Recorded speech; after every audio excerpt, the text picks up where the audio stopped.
Hello friends, welcome back my YouTube channel mister A Sharma. दोस्तों, सर्वप्रथम तो आप लोगों को सभी को नव वर्ष की हार्दिक शुभकामनाएं। यह साल आप लोगों के लिए खुशियां लेकर आए और जल्द ही आप किसी सरकारी पद पर आसीन हो, ऐसी हम ईश्वर से कामना करते हैं।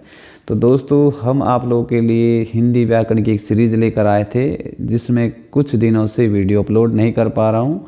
दिसंबर के महीने में कुछ तो आप नेट की परीक्षा चली हुई थी, सीटेट की परीक्षा चली थी, इन परीक्षाओं में उलझे हुए थे। अब थोड़ी राहत मिली है। साथ में कुछ क्या है कि एकेडमी का जो माहौल है, एकेडमी में भी 4 से 5 बैच पुलिस के चले हुए हैं, तो यहाँ भी थोड़ी व्यस्तता बनी रही है।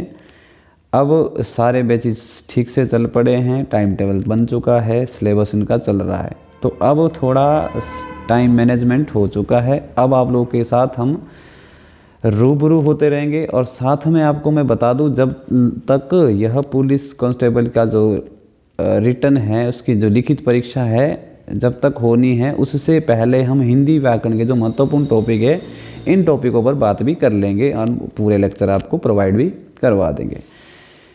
उससे पहले मैं आपको ये बता दूं कि आप लोगों के लिए सबसे महत्वपूर्ण टॉपिक है कौन कौन से और किन किन टॉपिकों पर आपको ज़्यादा ध्यान देने की आवश्यकता है। हिंदी व्याकरण की हम बात करें तो 16 प्रश्न कम से कम आपको परीक्षा में पूछे जाएंगे, जिसमें से सबसे ज़्यादा प्रश्न जो आपके आएंगे हिंदी वर्णमाला से पूछे जाते हैं कि हिंदी वर्णमाला कौन सी है, कितने प्रकार हैं, कौन कौन से इसमें भेद हैं, किसका उच्चारण स्थान क्या है, किस वर्ण को क्या कहा जाता है, कौन अघोष है, कौन सघोष है, किसे आप उत्क्षिप्त व्यंजन कहते हैं, लुंठित वर्ण कौन सा होता है। तो 2 से 3 प्रश्न तो यहाँ से आने संभावित है।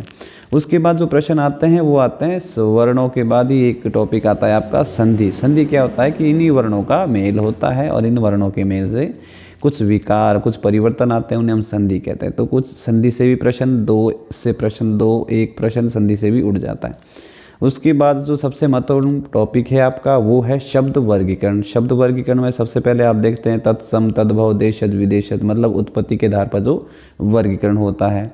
उसी तरह रूढ़, यौगिक, योग रूढ़, रचना के आधार पर, रूप के आधार पर विकारी और अविकारी, अर्थ के आधार पर होते हैं विलोम शब्द, पर्यायवाची है, समरूपी है, भिन्नार्थ है। ठीक है, इस तरह के कुछ शब्द रहते हैं, इनका वर्गीकरण भी होगा। तो जो आपका शब्द वर्गीकरण है, यहाँ से भी 2 से 3 प्रश्न आने संभावित हो जाते हैं।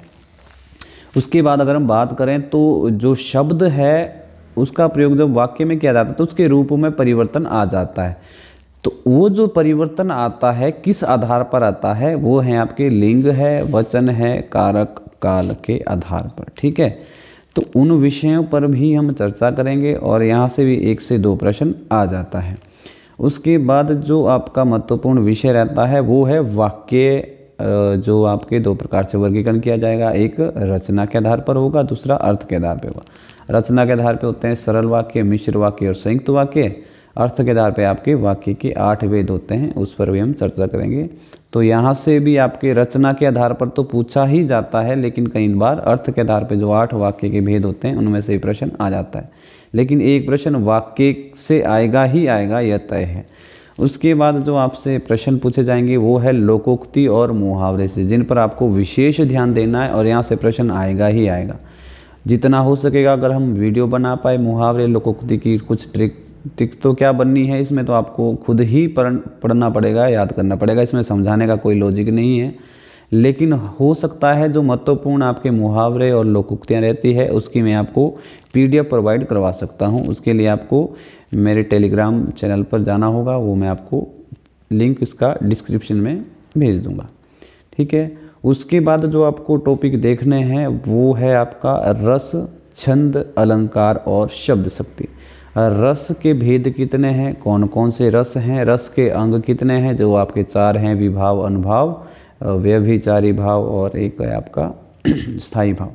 इन पर भी बात करनी है और यहाँ से भी प्रश्न आ जाता है। रसों से और क्या प्रश्न पूछे जाते हैं, रसों से प्रश्न पूछे जाते हैं कि यहाँ किस रस का कौन सा स्थायी भाव है, तो वो भी आपको देख लेना है थोड़ा, वो आपको वीडियो भी प्रोवाइड की जाएगी। उसके बाद छंदों से प्रश्न आया हुआ है पहले भी। चौपाई जो आपका छंद है वो पहले भी पूछा गया है, रघुपति राघव राजा राम पतित पावन सीताराम, कुछ ऐसा परीक्षा में आया हुआ था कि बताइए इन पंक्तियों में कौन सा छंद प्रयुक्त हुआ है। छंदों कई बार पंक्तियाँ दी जाती है और कई बार क्या होता है कि आपसे छंद के अंग जो होते हैं, जैसे यति किसे कहते हैं, गति किसे कहते हैं, गण कितने होते हैं, क्या गण होते हैं, किसे हम गण कहते हैं, मात्रा किसे कहते हैं, इस तरह से भी प्रश्न कई बार आ जाते हैं। उसके बाद जो रहता है वो है आपके अलंकार। अलंकारों से प्रश्न जायज़ सी बात है उठेगा ही उठेगा। अलंकारों का वर्गीकरण 3 प्रकार से किया जाता है, शब्द अलंकार, अर्थ अलंकार और उभय अलंकार जो रहता है, लेकिन जो सबसे महत्वपूर्ण है वो शब्द अलंकार ही रहता है। उसके बाद जो अर्थ अलंकार में है वो रूपक अलंकार ज़्यादा महत्वपूर्ण है, उस पर भी आपको वीडियो प्रोवाइड हो जाएगी, तो अलंकार से भी प्रश्न उठता है। उसके बाद जो एक टॉपिक है वो है शब्द शक्ति। शब्द शक्ति कौन सी होती है, किसे कितने प्रकार की होती है, किसका क्या नाम है, जैसे आपकी अभिधा शब्द शक्ति है उसे हम वाच्यार्थ, मुख्यार्थ, संकेतार्थ के नाम से भी जानते हैं।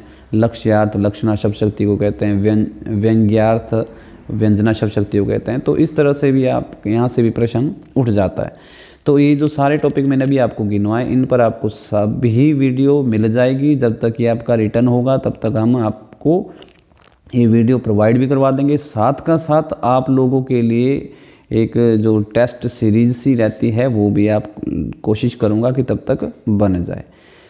तो ये है कुछ रहा हिंदी व्याकरण का आपका सिलेबस की कौन कौन सा आएगा, किस किस तरह से प्रश्न आएंगे, कौन कौन से उठ सकते हैं। ठीक है, तो चलिए अब कोशिश करते हैं कि आप लोगों के लिए मैं सोमवार से जो है वीडियो कंटिन्यू बनाता चलूं और आपके टॉपिक जल्द से जल्द ख़त्म कर दूं, ताकि हम क्या है टेस्ट सीरीज़ भी शुरू कर दें।